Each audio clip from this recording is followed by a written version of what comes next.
Assalamualaikum warahmatullahi wabarakatuh. Alhamdulillahirabbil alamin. Allahumma shalli ala sayyidina Muhammad wa ala ali sayyidina Muhammad. Sahabat, teman-teman yang beriman yang insyaallah dirahmati oleh Allah Subhanahu wa taala. Pada kesempatan ini, marilah sama-sama kita selalu memanjatkan puji dan puji syukur kita kehadirat Allah Subhanahu wa taala, yang mana atas limpahan rahmat, hidayah dan inayahnya kita semua hingga detik ini masih bisa dapat bernapas, masih bisa dapat beraktivitas, masih bisa dapat bertobat, masih bisa dapat menambah pundi-pundi amal kita untuk menjadi bekal kita menghadap Allah Subhanahu wa taala. Kemudian salawat beriringkan salam selalu kita sampaikan, kita curahkan kepada junjungan kita, Nabi agung kita, Nabi besar Muhammadin sallallahu alaihi wasallam. Sahabat yang beriman, pada kesempatan ini kita akan mengulas keutamaan surat Al-Mulk.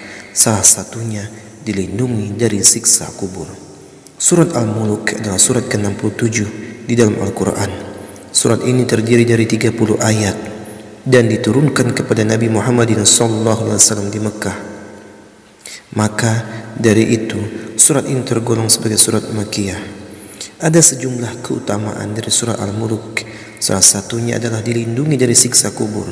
Membaca surat Al-Mulk juga dianjurkan oleh Rasulullah SAW, terutama saat sebelum tidur di malam hari. Lantas, apa keutamaan lain yang didapat dari membaca surat Al-Mulk? Mari kita simak pembahasannya berikut ini. Keutamaan membaca surat Al-Mulk. Ada sejumlah keutamaan dari membaca surat Al-Mulk, apalagi jika kamu mengamalkan surat ini setiap hari, yang mana dapat memberi keberkahan di dunia maupun di akhirat kelak.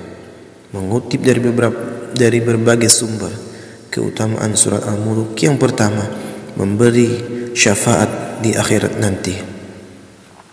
Dalam buku panduan praktis doa dan zikir sehari-hari oleh Abdul Zulfidar AKH, keutamaan membaca surah Al-Mulk adalah dapat memberi syafaat bagi umat muslim di akhirat kelak.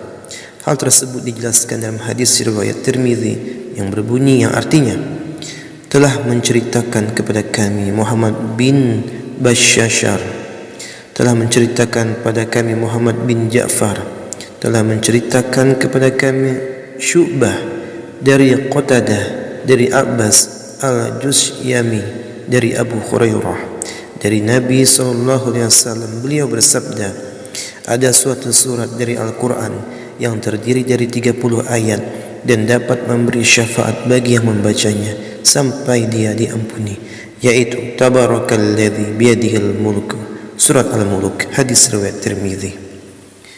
Kemudian yang kedua, dilindungi dari siksa kubur.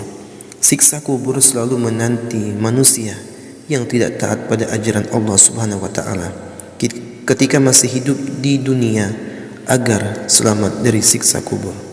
Rasulullah SAW mengajarkan kepada seluruh umat muslim untuk membaca surah Al-Mulk.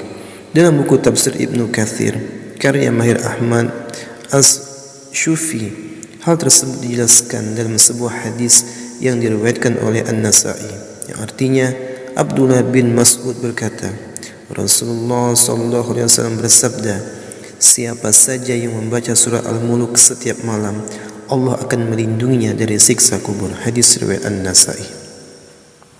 Kemudian yang ketiga, diamalkan Rasulullah SAW sebelum tidur. Nabi Muhammad SAW menganjurkan kepada umat muslim untuk membaca surah Al-Mulk sebelum tidur.